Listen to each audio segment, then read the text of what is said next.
our next witness. Thank you, Chairman Klein. Today I have the honor of introducing a witness hailing from my home state of North Carolina, Representative Bryan.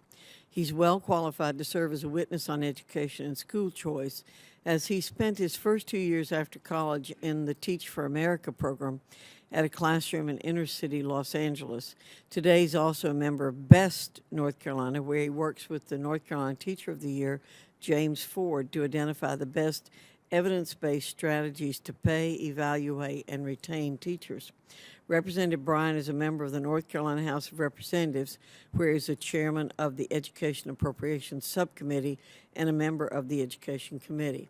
He also co-chaired the North Carolina General Assembly's Educator Compensation and Effectiveness Task Force.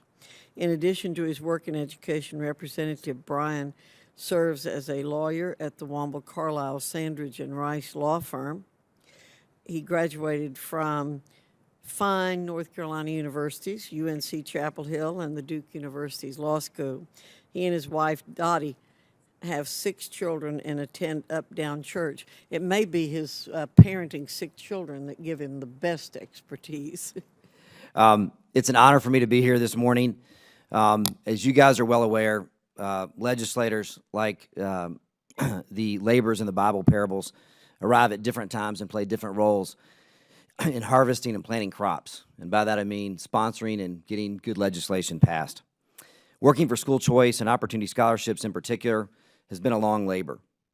In North Carolina, there was much sowing of seeds to expand opportunities for parents and students across our state.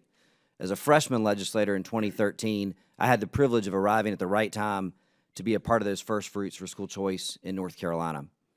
By way of my background, and going back about 20 years, I was an early Teach for America teacher in a bilingual classroom in inner city Los Angeles. And between my 2 years of teaching, I was the first intern at the Center for Education Reform right here in D.C.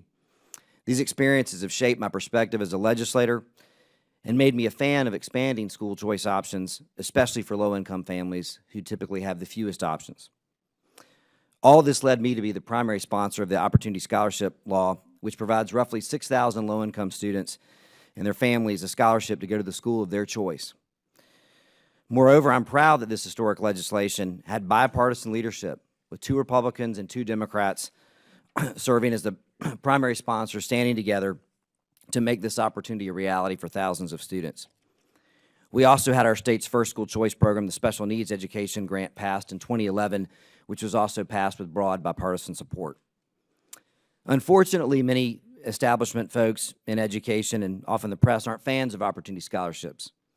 They outline fears and pessimism, concerns over bad schools and lack of regulation, while neglecting our hopes, the opportunities, and the evidence. As a lawyer, I appreciate looking at the evidence, and there are significant pieces of evidence that are available in discussing opportunity scholarships. And I think in reverse order of importance, they are that opportunity scholarships actually save money, both at the state and local level. They improve public schools, and most importantly, they improve outcomes for students. I think this has been good policy for North Carolina and for the rest of the country. Where does this policy intersect with reality for the families in each of your districts and mine? It's easy for us to fail to recognize the real lives impacted. The needs of these families are compelling. The Opportunity Scholarship Program and our existing Special Needs Program have provided new opportunities and challenges. Our Special Needs Scholarship to date, all the funds have been used, and there's over 500 families on a waiting list. Our Opportunity Scholarship Program has over 13,000 applicants, and this figure will go up as as the application period is just opened again. Now, no numbers are thrown at all of us constantly, but please try to individualize these numbers. Think about each one of the families that's hoping, waiting for a scholarship. I've had to look these parents in the eyes. They can wait no longer. We need to provide choices for them. Distinguished members of this committee, we expect options and choices in today's world. Many families who can afford to are already exercising those options. I'm happy to say that in North Carolina, through the passage and implementation of these scholarship programs, we're now creating pathways for lower income and working families to participate in parental school choice, and they're doing so by the thousands. Unfortunately, thousands more need your help.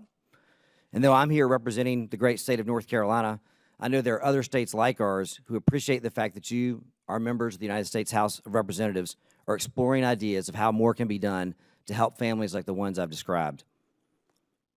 I'm also glad to be here to highlight the impact, the positive impact that Opportunity Scholarships are having in North Carolina.